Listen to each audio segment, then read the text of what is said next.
Ladies and gentlemen,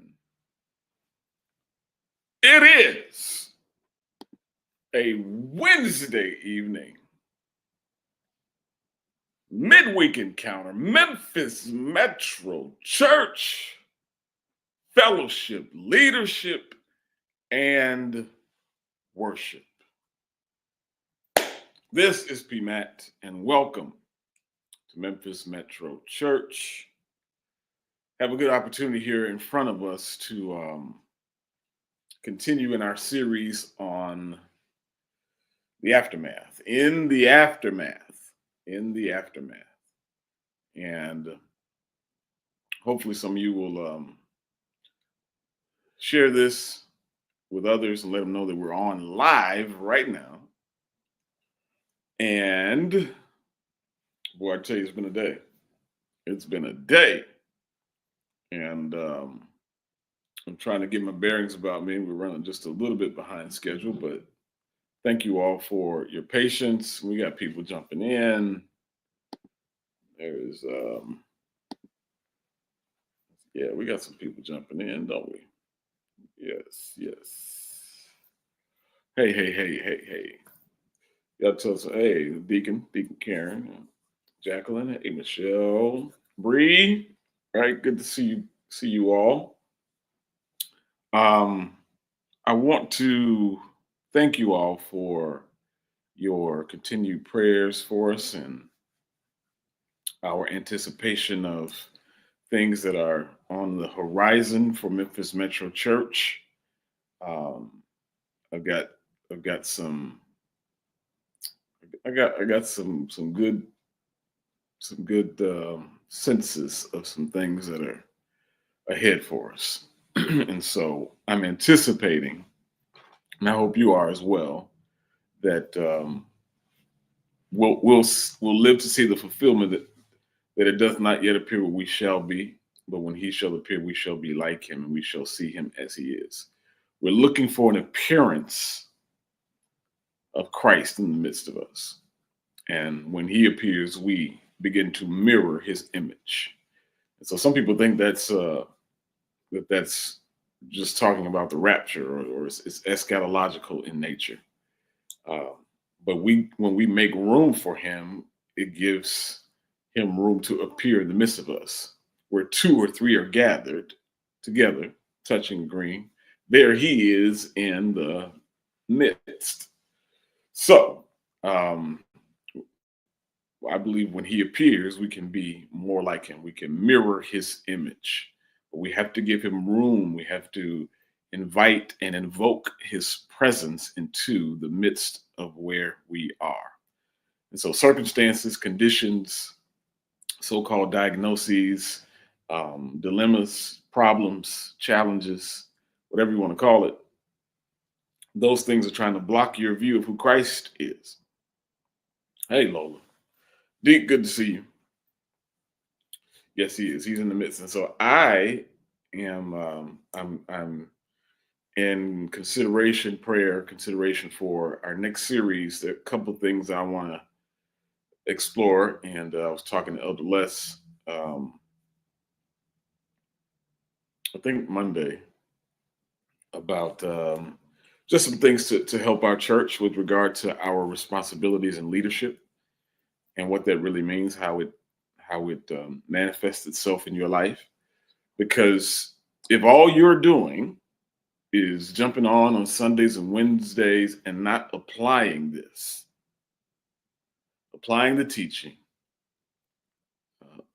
applying the principles, allowing this engagement to draw you deeper into your personal study. Like this is all designed to do those things, but you have to apply this, right?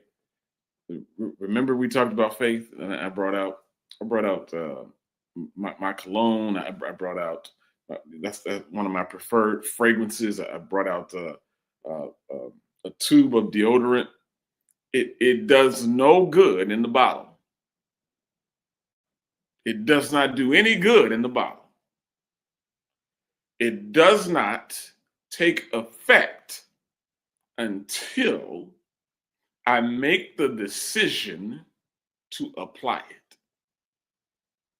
And so some of us are thinking that we're doing the application, but all we're doing is looking at it in the bottle.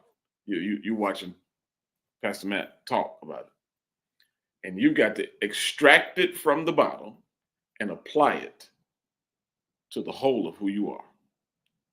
Somebody give me a thumbs up or some hearts or something right there. Because I am running into situations where this is going to have to be applied, right? What we believe is going to have to be applied. And so we were talking about that during the substance abuse series, but we were talking about faith. And so, in a real way, I want us to see how the disciples were struggling to apply. Right? We talked about substance abuse, and then we see them struggling in their faith. And so I don't want us to think that it's uncommon, because it's not. But we do have to come to a decision point. When I'm coaching people, I call it a decision date. Some people call it an inflection point or a tipping point. You gotta come to those moments where the rubber meets the road, right? Where you gonna make the decision to be who you are called to be, or not. Go ahead and be somebody else. And so that's what Jesus was presenting them with in terms of his opportunities as he pursued them in the aftermath. He pursued them in the aftermath. He went after them in the aftermath. Chaos had taken over after catastrophe had happened, right? Here it is, our leader's gone. He's been arrested, tried, wrongfully executed. At least if we look at it through the context of criminal justice, Jesus was not guilty.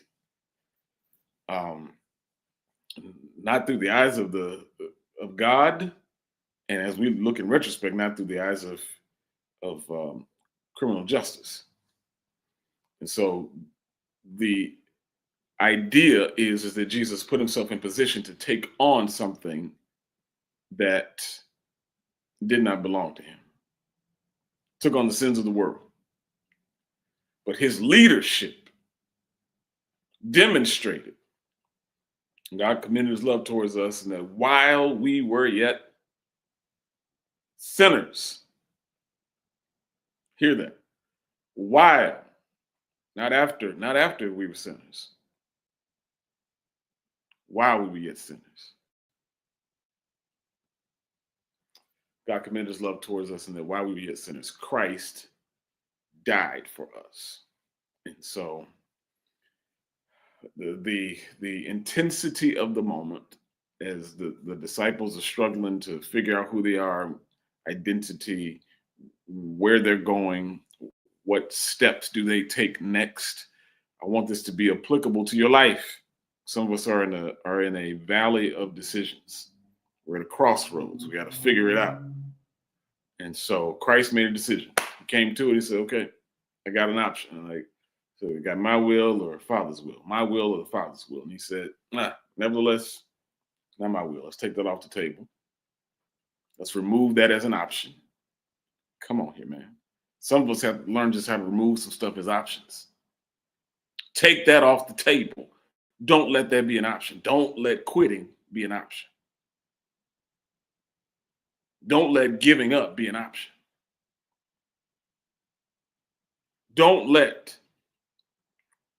the detriment be an option. And so let's go to the scripture. We were going to expand it just a little bit. Some of you are anticipating this tonight's message, because we were going to pick up with the idea of this thought, and somebody put it in the chat for me. We left off on Sunday with the thought that Jesus was building relationship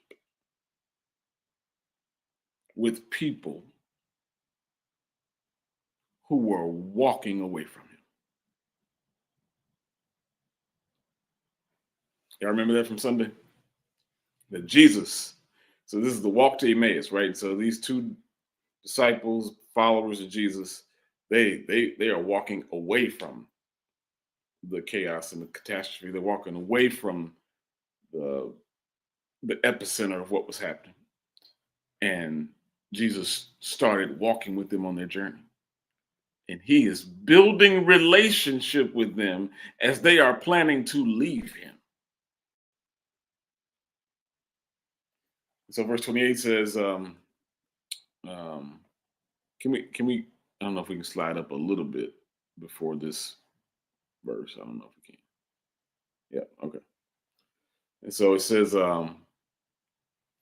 these are some of the musings and the thoughts from the disciples that were walking away. Some of those, verse 24 says, some of those who were with us went to the tomb and found it just as the women had said, but they did not see him. So that created a sense of doubt in some folks. Then he said to them, this is Jesus talking to them. He says, "Oh, how foolish you are, and how slow of heart to believe all that the prophets have declared. Was it not necessary that the Messiah should suffer these things and then enter into his glory?" And so verse 26 asks a very grounding question. So was it not necessary? And Jesus helps us to expand our belief on what Christian formation should look like. When I say Christian formation, I'm talking about the Christ, the hope of glory being revealed in us, right? Like the longer we follow him, the more we should be like him. And so Jesus says, was it not necessary? Wasn't it necessary that the Messiah should suffer these things? And my question for you tonight is, considering everything that you're going through right now, and some of us may not be going through much. I don't know. You tell me. But if you're going through something right now, is it possible that it's necessary for you? Is it possible that the dilemma and the challenge that you currently face,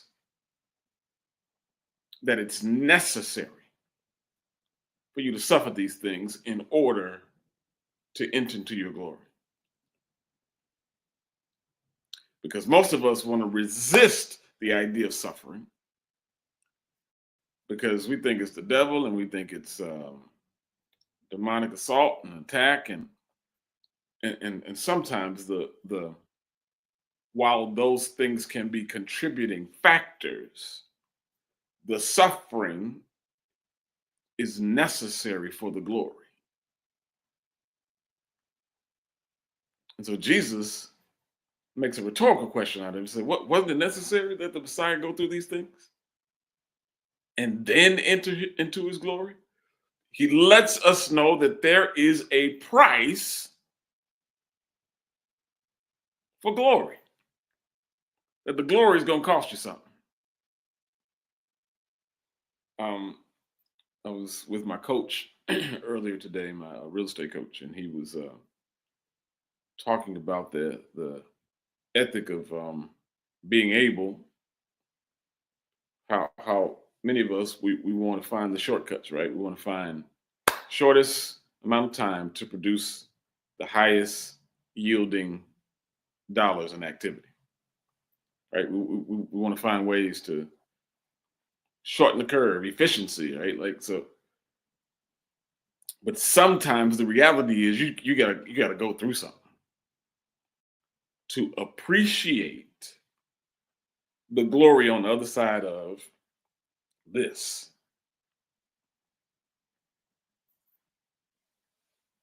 And Jesus is making it plain and clear. Wasn't it necessary because the disciples are thinking, we didn't sign up for this. But Jesus is letting them know that this was necessary. Disciples are saying, we didn't sign up for this. But Jesus is letting them know that this is necessary. Disciples say, we didn't sign up for this. But this, Jesus is letting them know that this is necessary. And so I want you to stop reducing the opportunities for your growth that may have some suffering attached to it. Now, I know theologically, we understand that Christ took on things for us that we do not have to endure. But Jesus also told us, anyone who follows him, they got to take up their cross. And they're gonna have to bear that cross and follow him. Which means you have something assigned to you that has measures of difficulty with it. But that is designed to build your character for the glory that's ahead.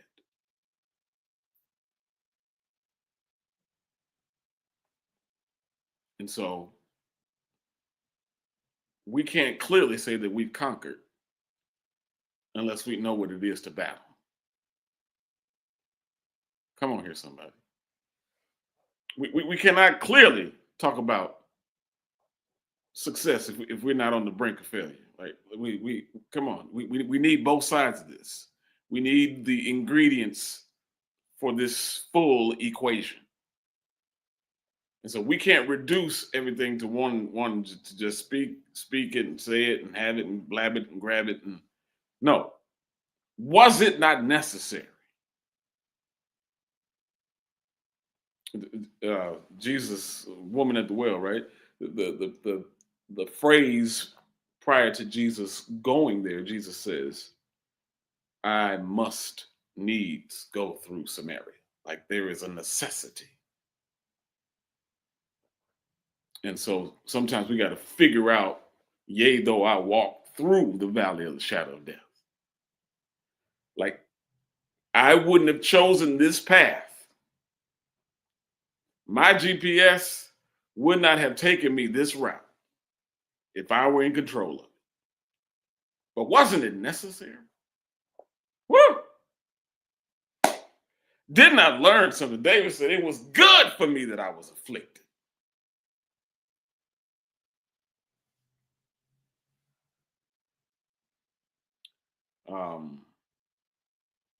And so we got to consider sometimes things that we may resist may be necessary.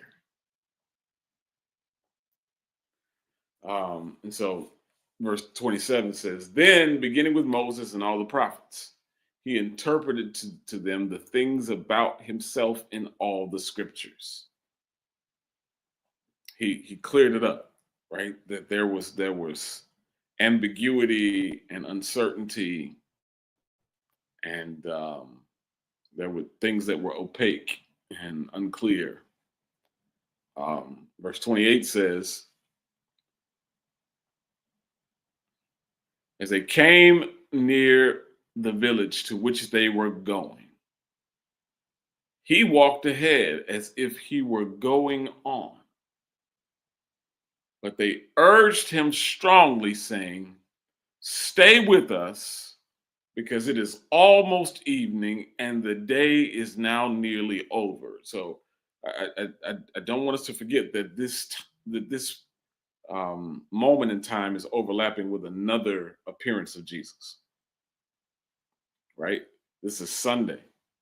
And so Sunday morning, we know what happens, but Sunday evening, he shows up in the midst of the apostles in a shut up room. And now we see him walking with two other disciples. And so he started revealing to them, giving them insight and understanding. And the truth of the matter is, Sometimes when you get understanding from God, you can go a little bit further. If you get clear, you can go a little bit further. If you get clarity, you can keep on keeping on. And so they got some clarity, and then they wanted his presence to abide. When we get understanding, understanding should lead to worship. We'll understand it better by and by. That ought to lead to some worship. That ought to lead to you inviting and persuading him and uh, um, serenading him, requesting more of his presence. They say to him strongly, stay with us. Like, we've gotten so much out of this walk with you. We learned something in the midst of this walk with you. We stopped complaining, and we stopped giving our version of things. Because you remember earlier in the conversation, they were talking about the things that they had heard and things that they understood. And so they listened for a while. Man, come on here. I want you to see the shift as they came near the village, because so Jesus started talking to them about Moses and the prophets. So their perspective started shifting when they stopped talking and they started listening. Some of us are trying to control the narrative while Jesus is walking with us. And we need to walk with him and listen. We need to walk and listen.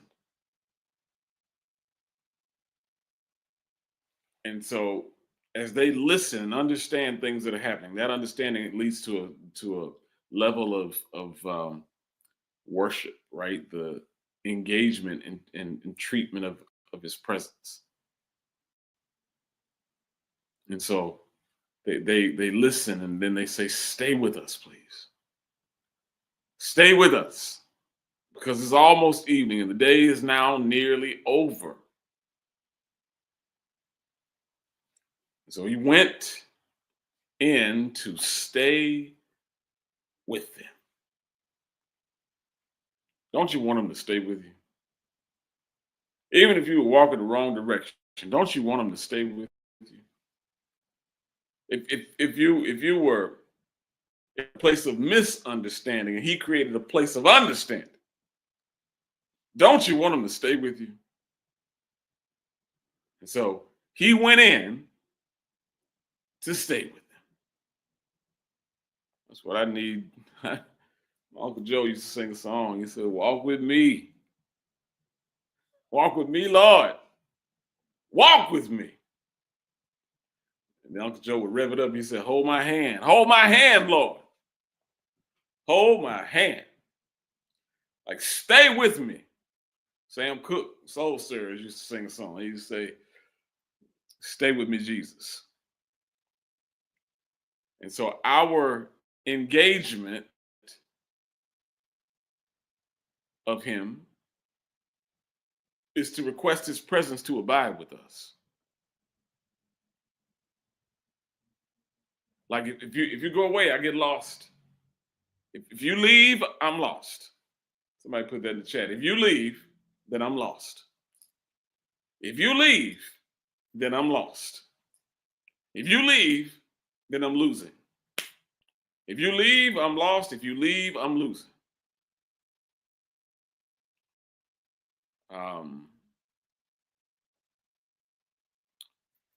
So he went in to stay with them. Verse 30 says, when he was at the table with them. Woo!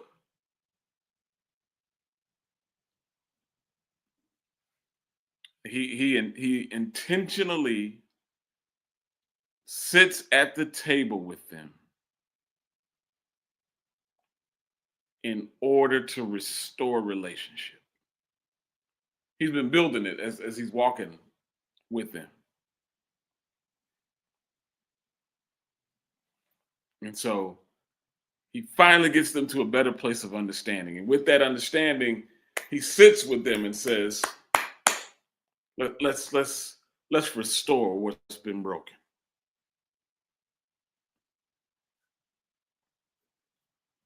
Because if you leave, I'm lost. Woo! If you leave, I'm lost. If you leave, yeah, I'm losing. I'm not winning, I'm losing. If you leave, I'm losing. And so stay with me. And so he was at the table and he took bread. Remember now,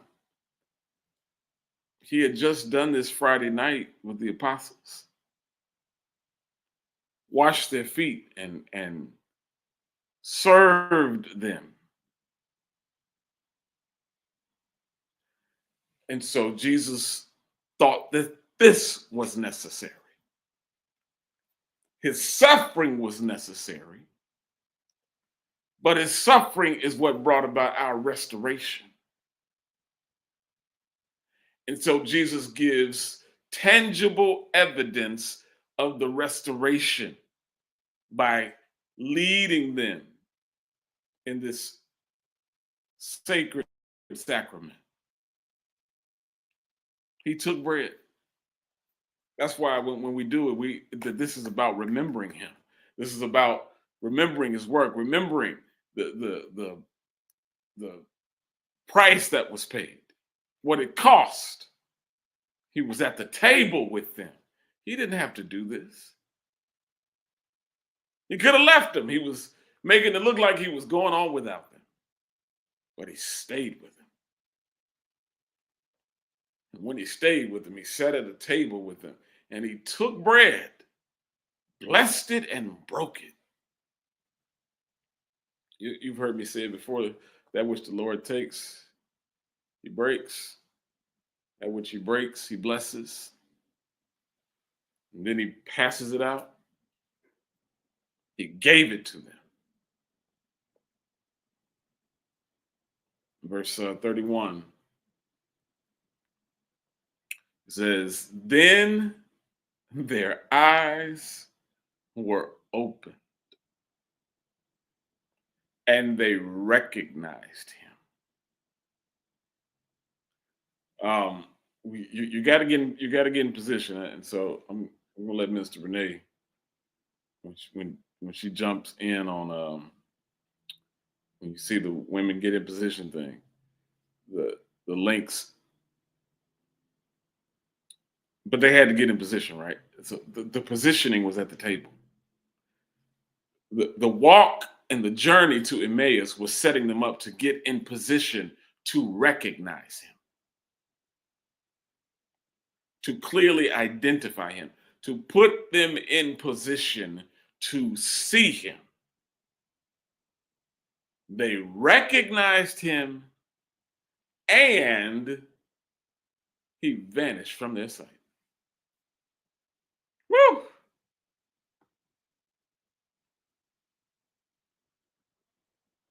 And so they start talking to each other. Were not our hearts burning within us while he was talking to us on the road, while he was opening up the scriptures to us? And then that same hour, verse 33, you see what happened? The place that they left. See, Mary had a turnaround in the tomb, but these had a turnaround in Emmaus.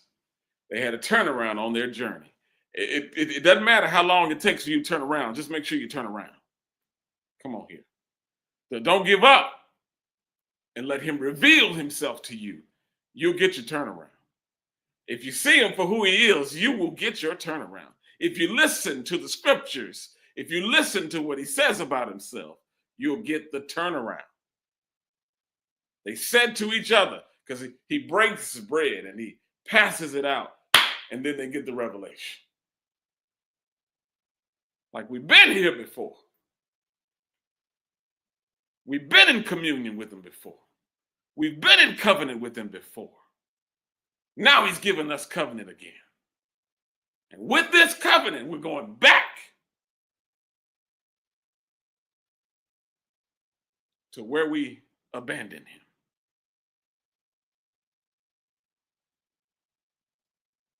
Verse 33 says, that same hour. So didn't they just say that it was getting late in the evening and that they wanted him to stay?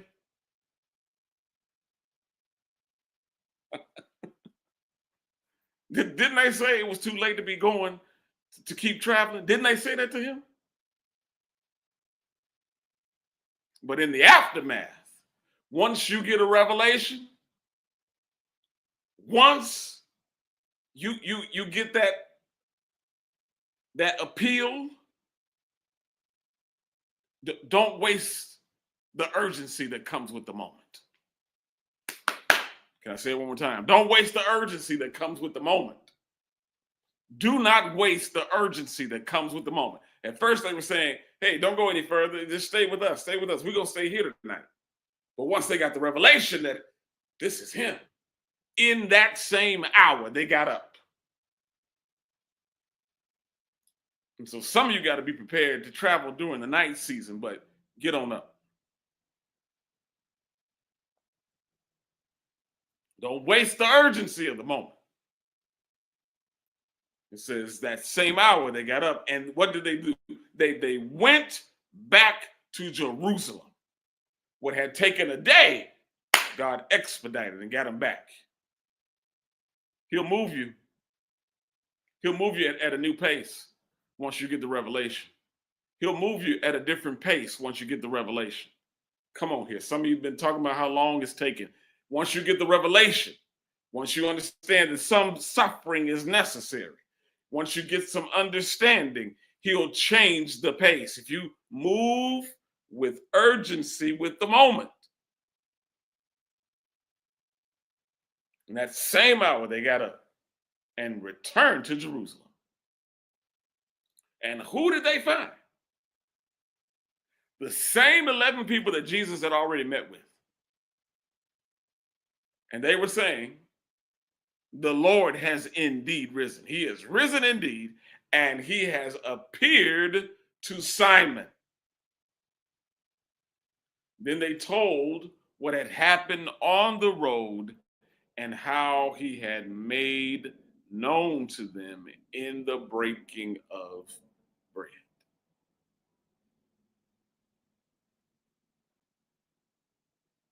And so part of the thing that I didn't want us to miss from Sunday was that I wanted it to bleed over into tonight was the idea that he was building relationship even as they were walking.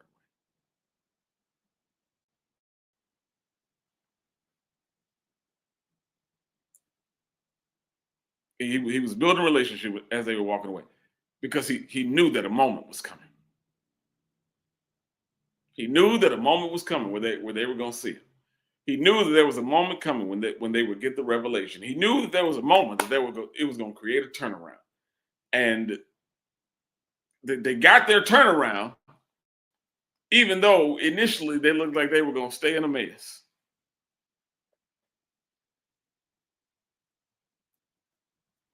But it was a days-long journey. But they got a revelation and they didn't waste the urgency. Don't waste the urgency. How critical this is. There's something shifting in the moment. There's something shifting in the atmosphere. There's something shifting over your life. There's something shifting in your perspective. There's something shifting, but you got to be ready for it. Don't waste the urgency of the moment. Because he's going to reveal something about who he is to you. And when he reveals it, you got to act on it. In that same hour. In that same hour.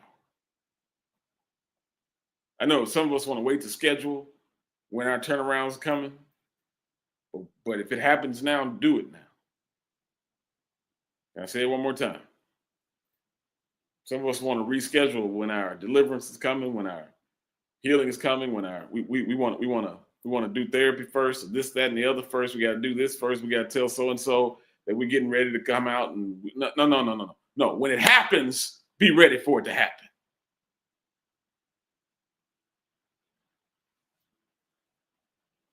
When it's upon you,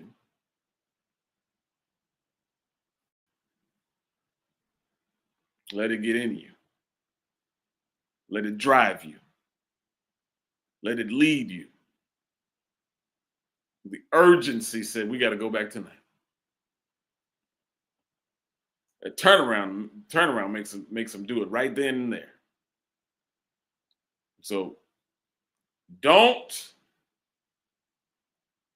Some of us are trying to give God a date and a time when He should meet us. By this time next year, Lord. What if He wants to do it now? Ah! Good God. Some of us trying to give God 30 days. What if He wants to do it now? Can I help you with some humility? You're not in charge of the calendar. He's been walking with you and talking with you, and He's getting ready to make the shift. Some of us are planning like, okay, the rest of 2025's got to go like this. What if He does it in your next move?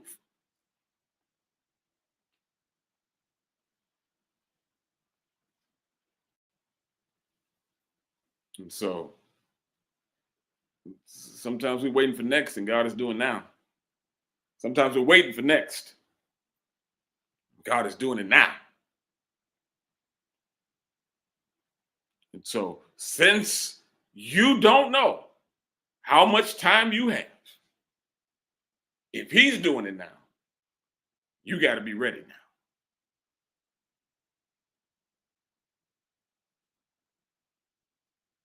If He's doing it now, you got to be ready now. Whew. From next to now. Say it, preacher. And so they got an understanding of the scriptures. They got an understanding of the scriptures.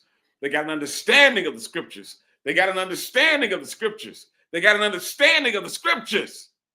This word is holy.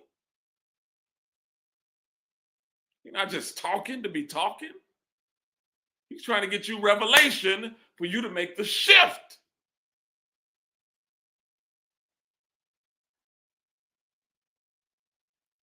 And you talking about what you're gonna do next. He'll change your next to now. He'll change your next to now in the same hour.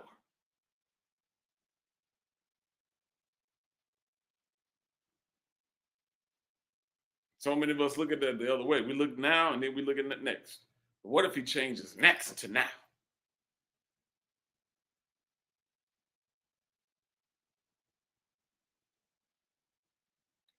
And so the aftermath creates room and opportunities for our faith to shift next to now.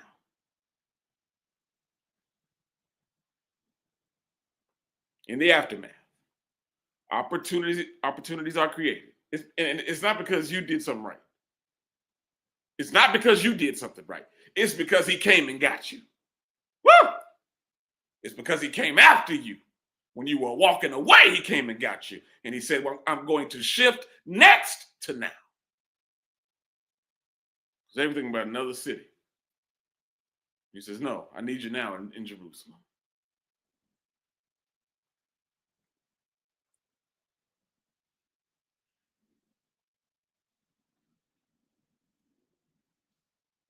And I'm all for planning. I'm all for strategic thinking. Like I'm that dude, right? I'm that guy. I'm that guy. Like I made some huge adjustments and addendums to career because I was thinking about the plan. I'm thinking about 5 and 10-year windows. I don't think in 12-month cycles anymore. Nobody got time for that. In the aftermath, you try to figure out strategic thinking. And so Jesus gives us an opportunity to create urgency in our faith.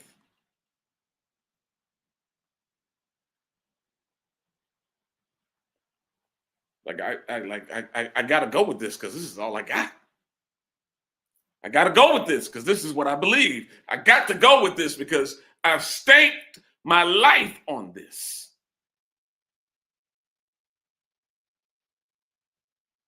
Yeah, I've been planning for next, but here comes now. Yeah, I was planning to walk away, but here comes now.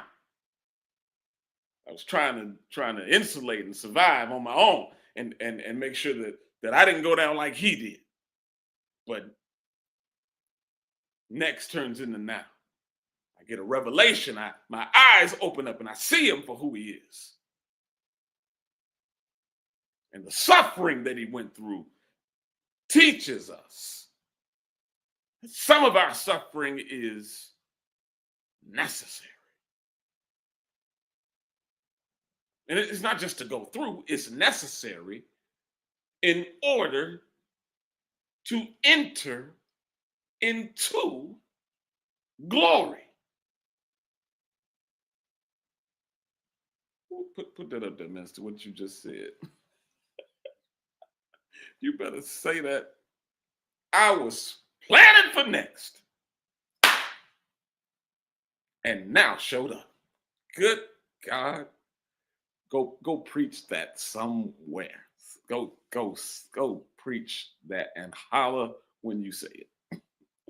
I was planning for next and now showed up. Now are we the sons of God. Woo! Y'all heard me talk about that in child support. Now faith is. You heard me talk about it in substance abuse. Now.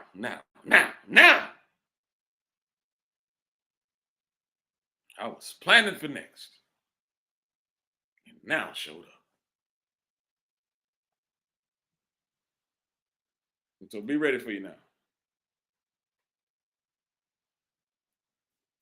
Because your next might fail you. Woo, now faith. Now faith is. Like now we see it. Now we see it. Now I see. It's you I need. And with your help. Good God. I'll put my hand in yours. That's my time. That's my time. That's my time.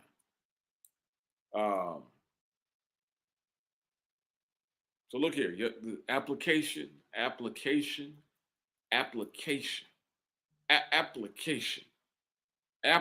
Come on, we got to apply this. We can't sit this in front of us and look at it like it's in a tube.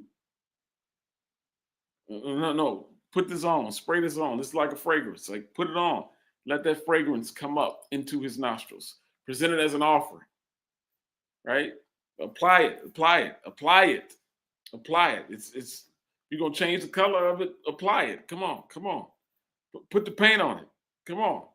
Change the color. Change it. The urgency is here. Application. Not just hearers of the word.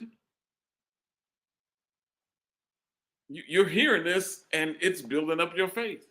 Now apply it. Faith without works is flatline. All right. Yeah. You know what you had to do to get the job? Do you know what you had to do? Do you know what you had to do to get the job? Apply.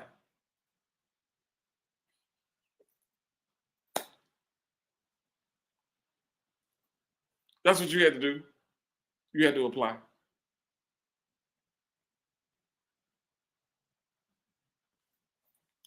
That's what you had to apply. If you think back, that first job, you had to apply. Fill out the application. I'm telling you with this word, apply. Fill out the application. Let it hit you in the places of your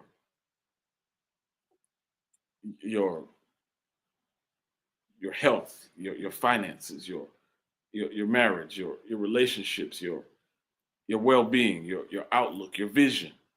Apply it. Apply it. That's what makes us fellowship, leadership, and worship. It's got to be applied. You got to apply. All right, that's my time. We got a couple of more installments on this. So this coming Sunday is Memorial Day weekend, right? So I think between Sunday and Wednesday of next week, we may be shifting out of this series. I'd like to try to line it up with beginning of a new month if we can. And so we got one Sunday left here in May. So I hope that this has been helpful, useful, needful, right? Helpful, useful, needful. And so if it's been any of those things, then you have an opportunity to apply it in your giving. You have that opportunity to apply it in your giving. You can go to our website at memphismetro.tv, and we've got options there for you to give digitally on Cash App, $ Memphis Metro Church, or at PayPal, Memphis Metropolitan Christian Church. If you are receiving insight, teaching, understanding, if your eyes are opening up, the eyes of your understanding are being enlightened, give. All right. That is my time. Thank you, dear sister. It has been a Wednesday evening, midweek encounter. Memphis Metro Church, fellowship, leadership, worship, ladies and gentlemen, boys and girls, bringing you ministry at the speed of life. This is PMAT. We are